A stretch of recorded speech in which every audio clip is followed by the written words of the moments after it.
Postscript to Going for the Throat for Paul Jackson. Lifetime was a shamanic record, a pure black rainbow of anger.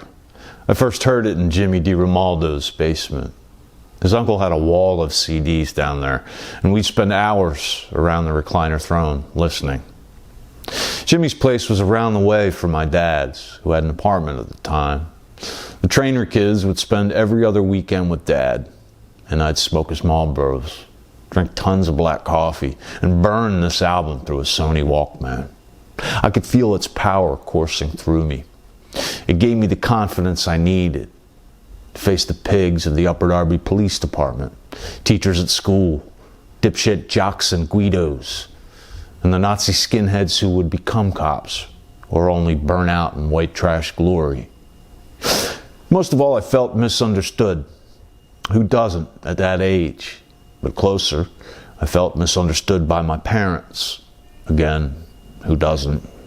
But once the cataracts of youth fell away, I'm still here and angry, but with a mountain of wreckage behind me.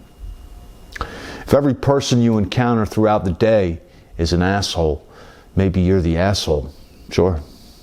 But the problem with this maxim is you can be an asshole and still encounter nothing but the willfully ignorant every day of the week in this country.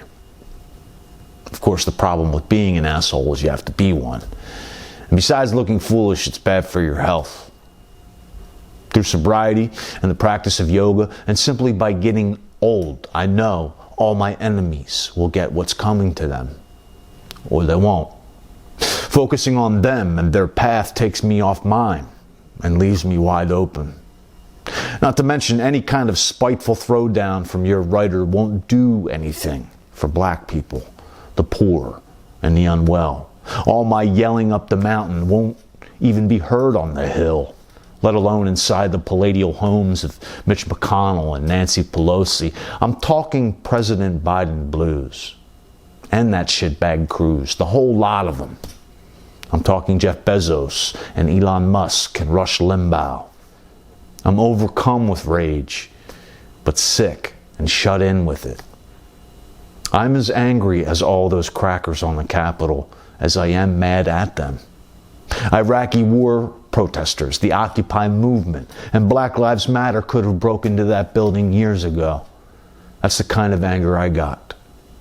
Anger at the trillions spent on war, the passing of a militarized police, the bailout of billionaires, and the abject disregard of the sick and mentally ill by a system we paid into every day of our working lives. I'm thankful for these nutters. If anything, they showed me what not to do. They helped me get a grip and even reconsider when donning that flaming sword of anger. Country simple? I have a scorched past. And while it looked and felt cool not caring, I'm waking up 30 years later with the same anger. Nothing's changed. And I'm in a pile of bad karma from pain I caused to others.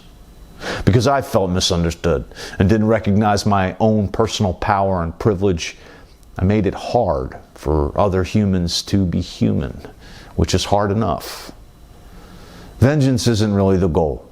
And though it feels powerful hating everything, it does nothing for the world.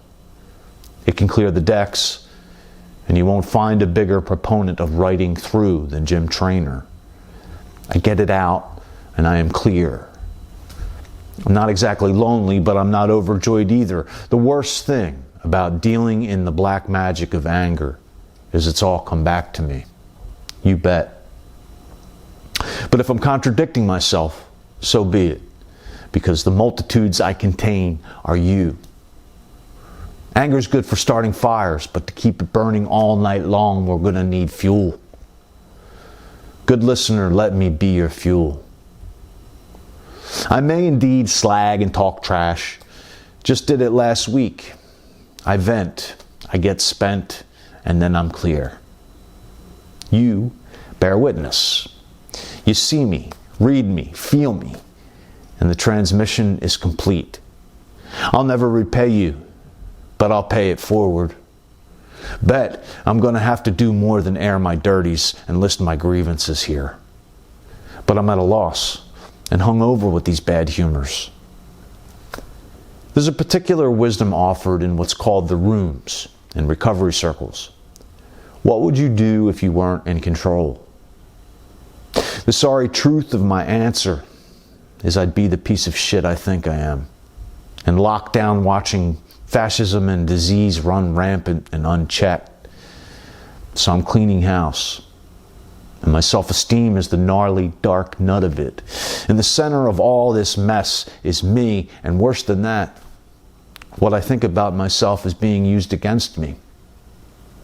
The self I built as an angry skinhead in the working class suburbs is a mark. My inferiority is in the way of me helping the world. I've got work to do. And then I've got work to do. Thank you for listening. Impeach this motherfucker.